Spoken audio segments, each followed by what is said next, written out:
This is Here's How, Ireland's political, social and current affairs podcast, presented by William Campbell. Thank you for downloading episode 116 of Here's How for the 4th of February 2021. Are the tables of discrimination being turned against Conservatives? Or is it just that when you're used to supremacy, equality can feel like discrimination? Let's thrash that one out.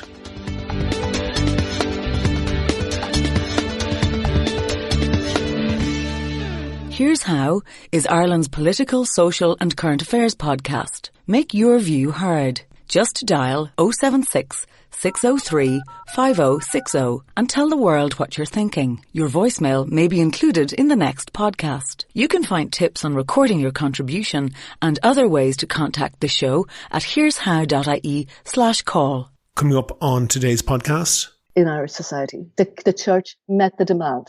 You said you're not so practicing as a Catholic anymore. That's fair enough. Do you believe in evil? Completely. You can't not believe in evil. That's coming up shortly. But first I want to thank all of my donors on Patreon. I really appreciate everyone who does that. If you don't know, Patreon is basically a system that allows people to donate $1 or $2 per podcast or per month. And that helps me to devote more time to research and to finding interesting guests. If you think that you could do the same as those donors, there's details on the website and at the end of the show. Maybe I'm giving away my age if I mention my nostalgia for the pirate radio stations of the 1980s. I'm just about old enough to remember Radio Nova, Q102 and Sunshine Radio, and I know that there were many more of them in Dublin and dozens more around the country, some of them more professional than others, and some were run by enthusiasts, some by businessmen, and some by shysters. It's hard to believe it now, but these were the only alternative on the airwaves to a very dry and dusty RTE.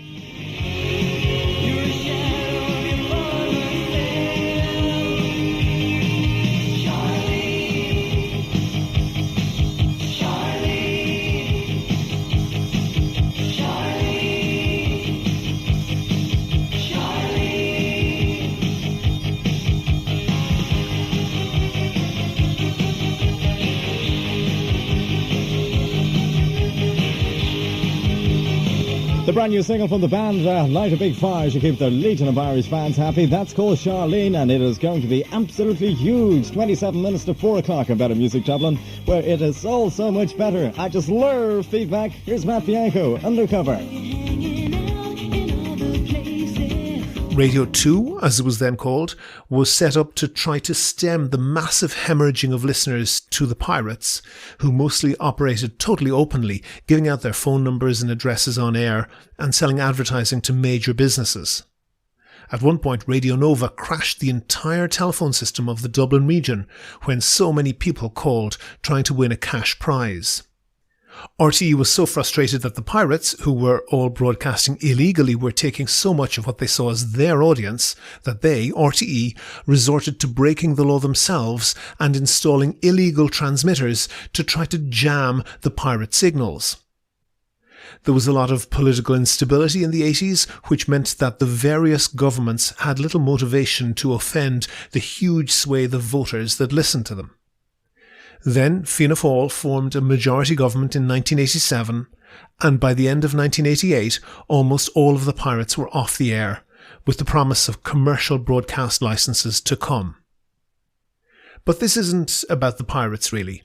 If you're interested, go to pirate.ie, a great website that puts up clips of old recordings, and thanks to Brian Green for permission to use these clips. I was listening to the clips, and when I got over the nostalgia, what really struck me was the prices in the ads.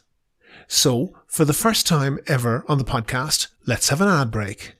You, Adrian, get ready. We're going to Prize Fighters. But you're the prize fighter, Rocky. You don't listen to me, Adrian. Prize Fighters is a shop where you can get Bendix washing machines for £199, fridge freezers at £189, Thor electrical cookers at £179, with a free set of those. This ad is from 1984. Think about that for a moment. A washing machine for £199. I presume that prize fighters were promoting their best bargains, but let's have a look at the bargains today on the Power City website. Washing machines start at €219. That's £173 in old money. Yeah, I know that. Call Andy Rigg at Price Fighters, 284 Lower Rathmines Road, Dublin 6. Or telephone 01977700. That's 0197. Get that, after 37 years of inflation, a washing machine today costs considerably less than it did in 1984. Other household appliances follow the same pattern. That ad has a fridge freezer for £189. On the Power City website, as I record, they have a fridge freezer for €199, the equivalent of £157. Bear in mind that I'm not doing any adjusting for inflation here. There is no in today's money. That's just the raw price data. That ad from 1984 has an electric cooker for £179, and there's some on the Power City website today for €219, so that's 172 old Irish pounds. 179 37 years ago, 172 today. That's even before you take into account that the technology in these appliances is light years ahead of what it was back then. The point that I'm making here is that when you hear the inflation figure announced each month for this or that percent, it doesn't mean that all things change their price at the same rate. If you look at the CSO website, they will tell you that the inflation rate since 1984 has been a total of about 120%. That means that something that cost the equivalent of €100 in 1984 would cost €220 today. But actually, it doesn't mean that. It means that the average price of a basket of goods, which cost €100 in 1984, would cost €220 today. But averages don't tell the whole story. You could have got the cheapest loaf of bread in 1984 for about 19p, about 25 cents. Remember that on average since then, prices slightly more than doubled, so you'd expect that the cheapest loaf of bread now would be about 60 cents. But it's not. It's about 150. So we arrive at that average inflation rate by mixing up prices of some goods that are going down and some that are going up. And here's the thing. The things that are getting cheaper are typically complex. The things that are getting dearer are generally simple. But people don't buy all the same things. So we all have different personal inflation rates because we all buy at least slightly different stuff. So what? So this. People who are poorer spend a far bigger portion of their income on food and basic things. People who are richer pay the same price, maybe even a bit more, for food, but they pay a much lower portion of their income for those necessities. If you're lucky enough to be able to spend most of your income on expensive electronics, on flights abroad and other luxuries, then your personal inflation rate is much lower than people who are struggling to make ends meet. Think about that when you hear someone say a TD or minister's salary is increased in line with inflation, or that social welfare payments are increased in line with inflation. Because one person's inflation isn't in line with someone else's inflation. Do you agree? Do you disagree? If you want your point of view heard, dial 076 603 5060 and leave a contribution for the show. The lines are open 24/7 and you can find tips on how to record a good contribution and other ways to contact the podcast at here'show.ie/call. On a Skype line now, I have Brenda Power. Brenda is a very prominent journalist. She's also a barrister, and I think she would agree that she is viewed to be on the more conservative Catholic side of Irish society. And I got in touch with Brenda because I feel that there is a debate out there whereby some people on the more traditional Catholic end have expressed the view that Catholics are perhaps becoming discriminated against and suffering the treatment that was meted out to other religious minorities in the past. Brenda, I don't want to give your argument for you. Am I getting that right, or do you want to express that maybe more clearly? Well, can I just pick you up on something there, William? Because I don't think it is, I think it's a little bit lazy, to be honest, to say that I am on the Catholic end of the spectrum if I am not in agreement with the liberal, left-wing, right-on agenda on every possible topic. Give me your description of yourself in that case. Okay, I mean, I like a lot of people, I would have been brought up in a Catholic household. I don't know when I was at Mass last. I would say that I suppose, driving motivation is justice and fairness and equality. And if you want to characterize that as a Catholic, I'm not entirely sure you're being accurate. The fact is that I would often come to the defense of the viewpoint that would be the traditional one, I suppose, held by, I think it's something like 85% of people in this country who identify as Catholic, because I feel it to be unfairly under fire and unfairly targeted, if you like, as a very easy sitting duck for to get yourself some likes on Twitter or establish your right-on credentials. The best thing and the swiftest thing you can do to achieve that is have a pop at the Catholic Church. And so I suppose I'm a barrister. I would say that my driving motivation is justice and fairness and equality. If other religions and other viewpoints and other secular dogmas are beyond criticism or reproach, then it seems to me unfair that an easy target like the Catholic Church should be a recourse for people who want to burnish their right-on credentials as easily and as, I suppose, with as much impunity as it is possible to do, because there is no comeback against you if you criticize or mock the Catholic Church. Absolutely zero. The only possible... Hold on for a second. There, what I think it's called Waterford Whispers News, a satirical website, had a brief few seconds of what I thought was a not particularly funny... By the way, Waterford Whispers is often incredibly hilarious, but as with comedy, and as with comedy, it's hit and miss. And I thought that a very brief clip that they had was a miss. That created an enormous furore and triggered RTE to issue an apology and to have the clip removed from their website. That's not powerless.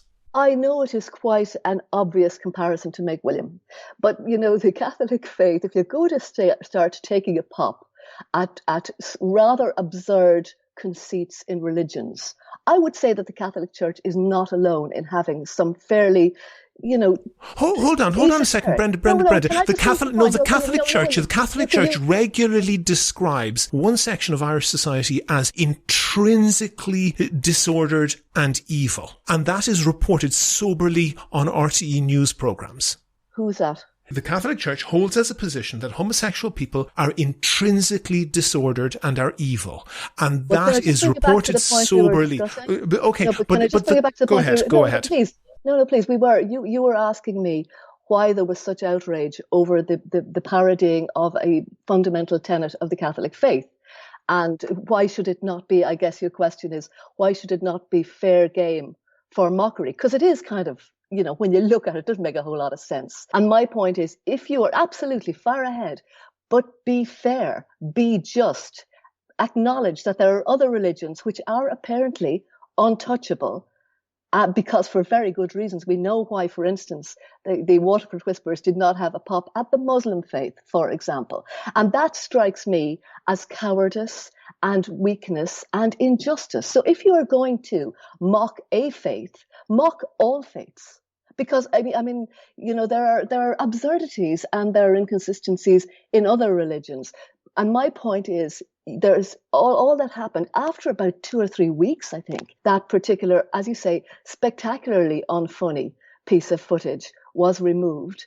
I imagine, and here's just me going out on a limb here, William, but had the same, exact same gag or sketch being done about the Muslim faith, and there was one murmur of objection, I don't think they'd have had to wait 3 weeks for it to be removed, and that's where I'm coming from. So you hold on for a second. Pause on that for a second. Catholic attitude, but I would say that my motivation here is simply fairness and justice. As I say, I don't know when I've been to Mass last. My parents would be horrified to hear that because they are still... Pause on that for a second, because that's whataboutery. And actually, it's whataboutery that I tend to agree with. I think that probably somebody in RT, I've just Googled Muslim Waterford Whispers and there's no shortage of mentions of that on their website, but I would agree with you But that does it make probably I RTE would agree does with it you. make No, of primetime course, RTE? no, and I actually agree with you that I think RTE would tread incredibly carefully around that when I think they shouldn't bother. I think they should not do that at all. I'm not advocating offending people, but I'm advocating that their entire output should not be oriented towards offending nobody. But it's still whataboutery, because notwithstanding the what about being correct, it was absolutely incorrect that they are not allowed to make fun of a major religious organization and the more ridiculous aspects of that. Would you agree? I would agree completely. Once you apply that metric across the board. So that's you're onto a different question, and one that I happen to agree with you on. They should have the courage to make fun of everybody, but that wasn't the demand of the Catholic lobby in this. Their demand was that nobody should ever make fun of us. And that is outrageous compared to... Well, you know that they are well aware that if they attempt to make that argument, they are totally wasting their time. They may be wasting their mind, but they're most certainly making that argument. Are people who have a particular belief, are they not entitled to say, we hold this belief dearly, and we feel that we are hurt and offended by mockery of it? Because in lots of other areas, you try and make fun of maybe transphobia, William, on RTE or anywhere else. That's a secular religion that you dare not question, that you dare not mock, that you dare not undermine. Brenda, this is... But can I just finish the point? Go ahead. Please, finish the point. I mean, the point is, you are saying nobody should be allowed to say, here is a belief that I hold dear. Here is a belief that I am hurt and offended to see mocked and derided. Mm-hmm. What you are saying is that there are a category of beliefs that can be mocked and a category that we accept cannot for various reasons. No, I'm not. I think that is a profound injustice. You can call it whataboutery if you like, but what I see when I look at that is a profound and disingenuous injustice. Brenda, hold on for a second. Absolutely, people can say, that hurts our feelings. We don't like that. We don't like being mocked. What I think is going over the line is to say, we don't like being mocked, therefore we're advocating people shouldn't pay their TV license. We're advocating the government should step in order to prevent the national broadcaster from mocking our group. Now, you make a good point to say that there are other groups that also want, and in some cases have some success in being untouchable. But that doesn't make it right. What do you mean that it doesn't make it right that someone... It doesn't make it right that powerful people like bishops should advocate people protesting to their politicians and trying to get politicians to intervene and close down the content of RTE. William, I think to suggest that the bishops have any amount of power in this country at the moment is a little bit of a stretch. Really? What happened with RTE what happened there, I suspect, is that, as I say, at the last census, I think it was 85% of the population described themselves, around 80%, described themselves as practicing Catholics, or at least adherents to the Catholic faith. Catholic. Yes, Catholic. They described themselves Catholic. That RTE, being basically a commercial organisation dependent on taxpayers and on licence payers, saw the way the wind was blowing, that this actually hadn't. It may have gone down incredibly well with the snickering urban elite who think that mocking the Catholic Church is just about the smartest. I don't know about snickering, but you're certainly an urban elite, so I think it's a little bit rich for you to be... It didn't go down well with the bulk of their viewers. I mean, most of the bulk of the viewers didn't see it. Most of the people who would have found that hilarious probably were on Netflix that night. Yeah, I would agree. And I think it was a very cack-handed attempt at RTE. But that notwithstanding, what you have said, I think, really exemplifies the position that I really want to talk about, which is the claim that something called secularism or something called urban elite, the phrase that you just mentioned, or something is now discriminating against Catholics and censoring and silencing Catholics to the same extent that the Catholic Church did that to people maybe 50 or 60 years ago. And to me, that is a... I'm assuming that anybody who doesn't accord absolutely down the line with the sort of liberal agenda is a Catholic. I'm not sure that's true. No, I'm not suggesting that. But there is a opinion that has been expressed widely that is giving equivalence to those two situations. Do you really think that's credible? Yeah, I think it is the case that there are untouchables in Irish society now, as there were 30, 40 years ago. There are people you cannot criticize. On There the same are scale. belief systems you cannot undermine. I mean, I would give you as an example, and I don't think there's been any sort of comparable outrage here, but look at what happened to J.K. Rowling and the Guardian columnist Suzanne Moore on the dogma of transgenderism, transphobia. Yeah. I mean, I think Roisin Ingle from the Irish Times came in for a lash from her followers when she dared to share Suzanne Moore's article about how she was basically sacked by the Guardian for having supported somebody who questioned the rush to designate confused children as gender dysphoric. Okay, Brenda, that debate will be well known to these listeners. And you're absolutely right that there are... question that here. Go ahead. Nobody would dare to raise any suspicions about that. I don't know if you're aware, there's a new book being written by an American researcher called Irreparable Damage, about the change in the profile of people presenting with transgender issues.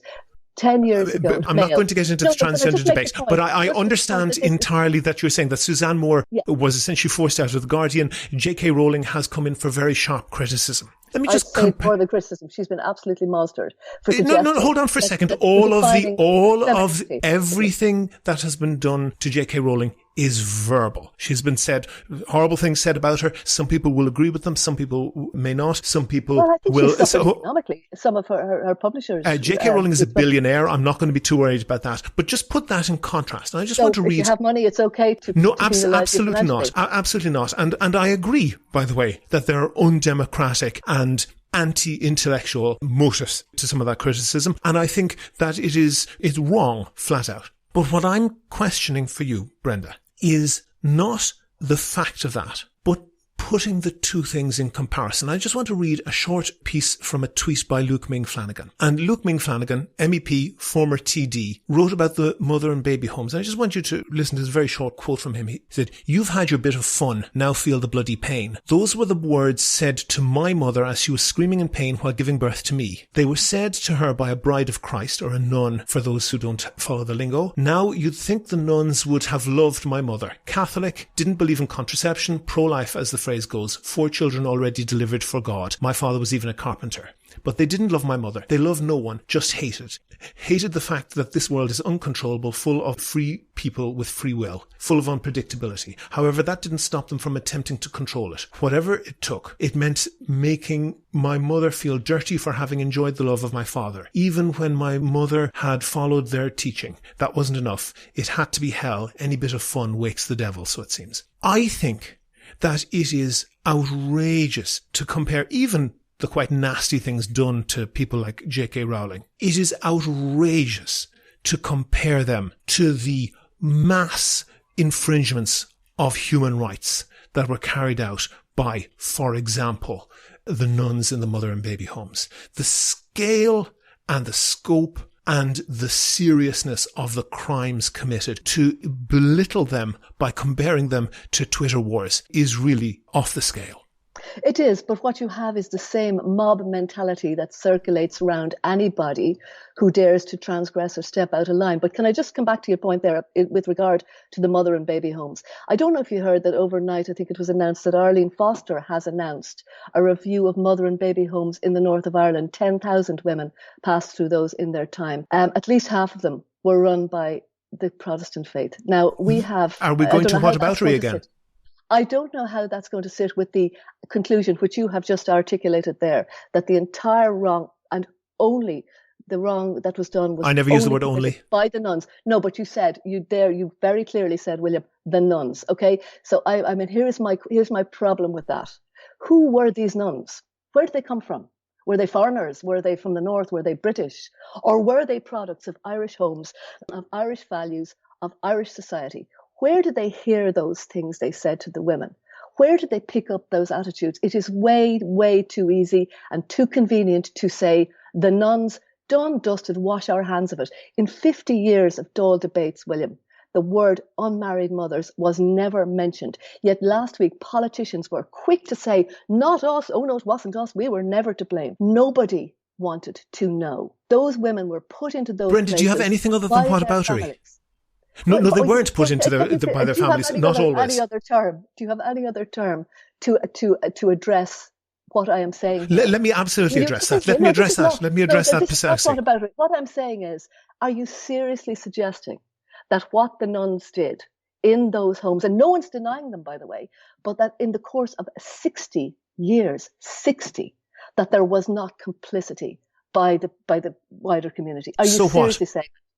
But you have just said I fully agree, by the way, there was complicity by the wider hold on for a second. Entirely the nuns, and that what happened to those women that you were comparing, of saying J.K. Rowling has been harried and harassed and abused and economically damaged online by people seeking to put her out of work and to damage her as best they can financially. What I'm saying is there is no comparison. Just finish the point. Can you just finish the point that this has happened to lots of people. We've seen people lose their jobs, much lesser people and far more economically vulnerable than J.K. Rowling lose their jobs because of a Twitter campaign.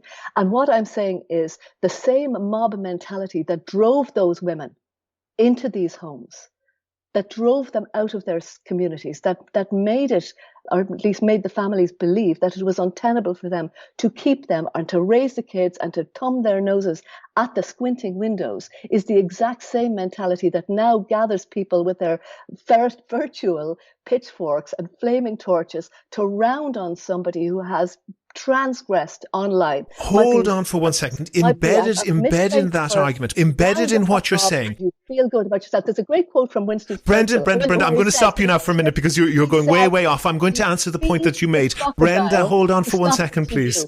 You feed the crocodile to stop it eating you. And that is what happened in Ireland all through those decades, and it's what's happening on social media now. Brenda, I want to answer that. I want to answer that point, and I know that you're a barrister and a very good debater, but I do want to actually get a word in and and come back to the topic. And embedded in what you're saying is that the Catholic Church was essentially following the quite brutal and gynophobic mores of the times that they lived in. And I think that's wrong because they weren't following that trend. They were leading it. And yet, William, in other countries, there are other Catholic countries in Europe as well, where unmarried motherhood was at least as big a stigma as it was here. Yet in those countries, Italian men, Spanish men were far more likely to marry their pregnant girlfriends. Here, that didn't happen. And society demanded a solution to illegitimacy, to illegitimate babies who might have a claim on the family farm. What I'm saying, and actually I heard somebody on Claire Byrne's show the other morning who was a victim of these places making the same point. She said there was a demand for this service in Irish society. The church met the demand. You said you're not so practicing as a Catholic anymore. That's fair enough. Do you believe in evil? Completely. You can't not believe in evil. The women, the nuns who ran these places, and ran them in the most cruel way they could, in many cases. Not all, I'm sure there were exceptions. But without a shadow of a doubt, in many, many cases, there is an avalanche of cases. For example, babies, infants, a year old or so, dying of sunstroke. That can not, on multiple occasions. There is no explanation for that other than evil. And it is what about to say, and I'm quite sure that every German village had someone who was like the little girl in the Schindler's List film shouting "Goodbye Jews" at the train.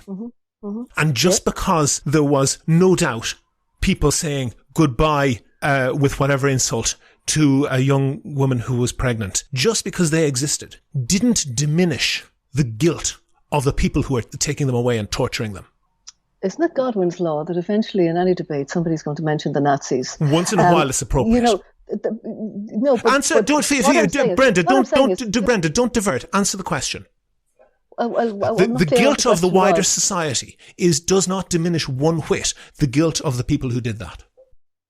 Except I think there's slight, not very fair equivocation between the Nazi death camps and these institutions, because these held were slaves, funded by the state, and yet abused human rights horrendously. Look, I just finish this point. Joan Burton, who was born in one of these places, said her adopted mother told her everybody knew that babies were dying like flies in this place. Why was it never mentioned in the Dáil in all of those years? Why did society turn a blind eye. And you can't say, oh, well, why didn't the German villagers storm the concentration camp? Not quite the same, because the German villagers weren't routinely turning their own children over to these places, their neighbours, what would happen to them. Knowing what would happen to them, knowing what these places did, knowing the service. Actually, I think the analogy, Brenda, I think the analogy is quite good, that there was a level of knowledge which was incomplete in both cases. Come on. Are you seriously there was a saying level that of didn't know that you sent your daughter in there, or you denied your pregnant girlfriend and had her sent to a place like this in the knowledge that that child would never emerge again to make a claim on your farm? Are you saying people didn't know that? I'm saying some people knew that. I think that hold on for a second. No, the proof that you're incorrect is the extensive steps that the nuns took to hide their behaviour. And you're a barrister and you know about criminal cases, and you know that if you are arguing criminal responsibility, that somebody knew what they were doing was wrong, them hiding the behaviour is the evidence that they knew that it was wrong. And that's what the nuns did. And why did nobody question where these babies were disappearing to? Why did nobody question? Nobody outside. How did they get away with that? There were stories told, there were lies told about people being adopted to America and whatever. A year or 5 years or 10 years. 60 years? Really? And nobody thought to question what was going on in these places. In fact, people did question Nobody had an issue with the fact that you sent your pregnant girlfriend in there. And here's the thing. 56,000 women passed through those places, 57,000 babies born there. To the best of my knowledge, William, not one man has come forward to say, I was the father of one of those kids. That could well be true. And one thing that is conveniently glossed over here, you will agree that the likelihood is that the very, very large proportion of the victims were also the victims of rape and sexual abuse in the family. And incest, yes, they were. Yes, and that was one of the motivating things. But one thing I want to... When you had 12-year-old girls in these places, they were victims of crimes. Precisely. It was a very convenient way of sweeping that crime under the carpet. And it was a very convenient way of these nuns to make a fortune. Every single, the line is trotted out every so often. Hold on for a second. Every single, the line is trotted out that, these nuns are old and, the order's dying out, whatever. Maybe true, but every single one of them is a millionaire. Are you saying those nuns in the homes lived in great luxury? No, I'm saying that they were greedy, miserly people. I'm saying that they were greedy, miserly people who never saw a penny that they thought they couldn't put in their own collective pocket. For what? And what did they spend it on? They go on foreign holidays? Nothing. They were miserly people. They were the weaver of Ravelot. They were misers are never Flahula. Every single one of them. Every single one of them is a millionaire. In Bessborough, they were all millionaires. They are now. Every nun there is a millionaire between the profits that they got running businesses with slaves. Personal fortunes to rival bonos. Are you serious? What do you mean personal? You said every one of those nuns is a millionaire. I have not heard that claim made anywhere else. But the property that they own, which they built up on the back of slave labour, is divided up between them, worth millions. Would you at any level admit that to some extent that the nuns themselves, the nuns in places like in hellholes, like Bessborough, might themselves have been enslaved? I've no doubt that they were at some point a victim, some of them, but some of them were just plain evil. And so that just came out of nowhere. What made them so cruel? What made them so bitter and so harsh? Are we not allowed to ask that? We absolutely are. We absolutely are. And that's a relevant question that you can do after you accept that what was done was evil, and that any inconvenience posed on religious people, or as you say, people who don't believe in a particular interpretation of viewing transsexual, any inconvenience imposed on them is absolutely not comparable with the type of torture and slavery meted out in Ireland in those places. That was evil. Even if you don't believe in God or good, you cannot but believe that there is incredible evil in the world. Okay, I don't want to get too tied up. But can I just come back? You're saying that these incredibly evil women, funnily enough, they're women. Once again, we found a group of women we can pin the blame on. No shortage of men doing it too. Incredibly evil women came out of nowhere. They came out of nowhere. They just emerged, fully formed. So what? As nuns. Are you saying that they were? No, I never said anything of the sort. They taught this in the when they were novices. Were they told, "Here's what you say to pregnant girls in your care"? Or do you think? Yes, it was. Yes, they were taught that. Yes. Earlier. Yes, no, the torture and the tormenting of women in labour was explicitly in Catholic theology of how you've sinned and now you're paying, in terms of pain of childbirth, now you're paying for the sin. Was it worth it now? And women in the throes of childbirth being tormented. But I don't want to make this debate exclusively about the mother and baby homes. But I do want to make one other point, which is that there is a feeling abroad, or sometimes expressed, that, and I don't want to mischaracterize it or, characterize it in pejorative terms, but that the traditional Orthodox Catholic view is now somehow powerless and put upon. Now, having a look at that report is 3,000 pages. I have a slight suspicion that it's that long to deter anybody from reading it, but it's still possible to do some analysis on it. One of the analyses... Or maybe they wanted to be thorough. And if people were prepared to put in the work, I don't know anything about that. I don't think that refusing the victims even one... Brenda, allow me to finish the question. There's obviously a cover-up here. So they tried Brenda, allow me to finish the question. You're impugning their motives. Refusing to supply the victims with even one printed copy doesn't seem to be the way to invite thoroughness and scrutiny. But that's not my point. I want to look at measurable things here. And you're a barrister, and one thing that you'll be very familiar with court proceedings. Not all of the listeners may be familiar, but I'm correct in saying that the barrister, the lawyer themselves for a client, is not entitled to give evidence. So when you're in a court, if you have your client or perhaps your opponent's client, you can ask them questions to draw the information out of them, but you can't stand up there and announce the information, although you can say, as you heard already from my client. So all the information must come in via a witness in the witness box. Am I right in that in general?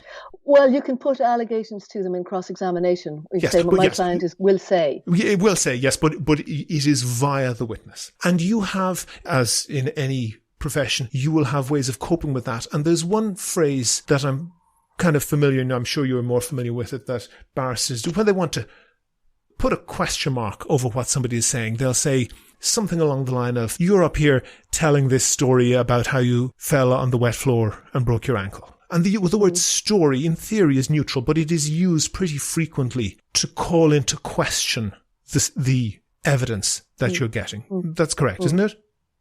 Yeah, and it's a way to telegraph to the jury or maybe to the judge, don't necessarily believe what's being said. Doubt, exactly. The word story, or stories, variations of it, is used more than 120 times in that report. And in almost every single case, that I didn't get to, as I say, read the whole document, but every time I went down through it, what the victims were saying was referred to as a story. So you're saying that when we talk of a news story, for instance, we're instantly doubting its credibility? No, I'm saying that when a witness, when lawyers, and this was written by a lawyer, hold on for a second, when this was written by a lawyer, and barristers in particular are used to using that particular phrase, as you've agreed, in order to just subtly call into doubt. And there's one other thing. Did you count how many times they used the word account or testimony or evidence? Let me answer that exactly. Because the other thing that the report said was that they could find little evidence of maltreatment. Now, people are maybe, can I say, conditioned by CSI and these type of detective programs, and they have magic cameras that can zoom in incredibly, and DNA results that come out in 3 seconds, and so forth. But you'll be aware, and this comes up sometimes actually in rape cases, that people have a misapprehension of what exactly evidence is. And primarily, evidence is what the witness says in the witness box. And people will actually sometimes say, oh yeah, he said that, the witness said this, 10 people said they saw this happening, but there's no evidence. That's a misunderstanding, isn't it? That when somebody comes and says, I saw Jimmy rob that bank, that is evidence. Correct? Well, once it's not hearsay. Correct. No, but if you say, I saw Jimmy rob that bank, that is evidence. And in fact, and you say, and you're correct, you cannot introduce hearsay. You can't say, Paddy told me that he saw Jimmy rob that bank. You cannot introduce that. And in fact, if you do have, let's say, fingerprints, DNA evidence or whatever, you don't bring the fingerprints into the court. It is actually the fingerprint expert saying, I'm an expert in this, I've got this qualification, I examined it, and I found that this fingerprint matched the suspect or didn't match the suspect. So in fact, it is the person saying the thing that is the evidence in legal terms. It's not the thing itself, correct? Mm-hmm. Okay. Well, there's obviously different types of evidence. There's forensic evidence. Yes, of course. But expert evidence. So, I mean, what you're talking about is testimony. Indeed. But we have literally an avalanche of people telling how they were tortured, humiliated, how human trafficking was going on, how slave labour was being used. And this, we can end up with a report saying that there's no evidence of maltreatment. That is astonishing, isn't it? Well, here's the thing, William. You may not answer like the question. the system of justice that we have, but this is how it works. We appointed a judge, Judge Yvonne Murphy, a retired judge, I think, and two other legally qualified, I think at least one of them has a legal qualification as well, to investigate this scandal. And we let them have 5 years to do it. Yeah, they took their sweet time. When they come back with a report that does not say what we expected and wanted to say, we immediately trash the report, question their motives, suspect them of nefarious ends, and pick through the conclusions that they reached on the basis of their research and say, we don't like this, go away and come back with a report that tells us what we want to hear. Now, either you abandon this whole means of investigating the past or controversies or scandals or issues and come up with a better one, or else you accept that when you commission a report and, unless you can point to any motive on the part of either of those three highly qualified people to want to cover up for the Catholic Church, then pause on that. I understand what you're saying, but pause on that, because I just want to look at what Senator Lisa Chambers said. Brenda, I just want to have a look at what Senator Lisa Chambers said. She said that the state did not receive the level of workmanship that was required from the Commission, and she said that the report outlined complicity in mass human trafficking, social engineering, and the cruel and inhumane treatment of unmarried mothers and their children. And she said that it was obscene, the statement in the report, that there was no evidence that children were harmed. Do you think she's utterly wrong? I honestly haven't read the report, William. I don't know if you have either. I'd like to read it before I came to any conclusion. But as I say again, I think we are very quick in this country when a report that we have commissioned does not say what we expected and wanted it to say, to immediately question the motives of the people behind it and to trash it. So okay. Pause on that. Let me answer you on that. Inquiry that will give you the answers you want. Will that make people happy that we can now, because I mean, it does appear to me that we have concluded that the nuns were to blame. We have whatever the report found. That is done and dusted. We don't want to hear any other suggestion other than that, because that was the result we wanted clearly when this report was commissioned. Pause on that. You're very good at extemporating in great length. We'll try and keep it sharper for the listeners. We had recently on this podcast a case where a very simple Freedom of Information request that unquestionably is valid from somebody who's experienced at putting in Freedom of Information requests, where an enormously extensive set of nitpicking at rules and officials apparently lying in responses to FOI requests were used for the past 2 years to prevent access to records of how a particular state organization is interacting with the Catholic Church. We have very many examples, and of course the best one is the fact that 96% of primary schools are under the direct control of the Catholic Church. It seems just unbelievable to say that there isn't a huge amount of institutional loyalty to the Catholic Church where their people are in positions where they're in a position and willing to bend the rules in their favour every time. That does seem to be the case, doesn't it? So are you saying then that the three members of the commission bent the rules in favour of the Catholic Church? I would give the answer that Noam Chomsky gave in a different context. He said, "I've no doubt that you sincerely believe the things that you're saying, as I'm sure of the members of the commission. I've also no doubt that if they didn't believe them, they wouldn't be in that job." You talked there a few moments ago about an FOI request that came back befuddled and no, a whole series of FOI requests that every trick in the book to delay and refuse that entirely illegally was used because it exposed how a state agency was illegally cooperating with the church. I love how people, conspiracy theorists, assign great competence to state agencies and to the people behind these supposed conspiracies and strategies and plans and schemes, when we all know that, in fact, incompetence is possibly the most likely explanation. Anyone who's ever had dealings with a state agency will have run up against brick walls, jobs worths, red tape. Most of those jobs worths are pretty. Most of the Brenda, most of those jobs worths are not willing. Brenda, it doesn't fit your worldview to debate with them. But there's no attempt to look at nuance within what you characterise as that extreme far right Catholic conservative view. I actually tend to agree with you. Some of us occasionally, would articulate what you might call left-wing views, but that doesn't seem to compute.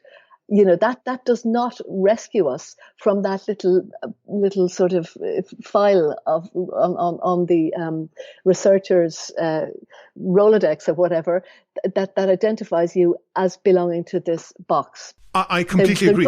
Brenda, hold on for 1 second. I completely agree that this is laziness on the part of RT, and I've spoken about this before, that it's literally who they've got on speed dial. But the point is that the Iona Institute has been very, very clever to exploit that, and will always have a speaker ready and will be able to do that. And I have no criticism of the Iona Institute. They're promoting their point of view very, very effectively. My point is that any claim that their point of view is underrepresented seems crazy to me. I'd just like to see your figures on the airtime that the Iona Institute have had maybe over the last 6 months. You will not be surprised to learn that RT refused to release that information.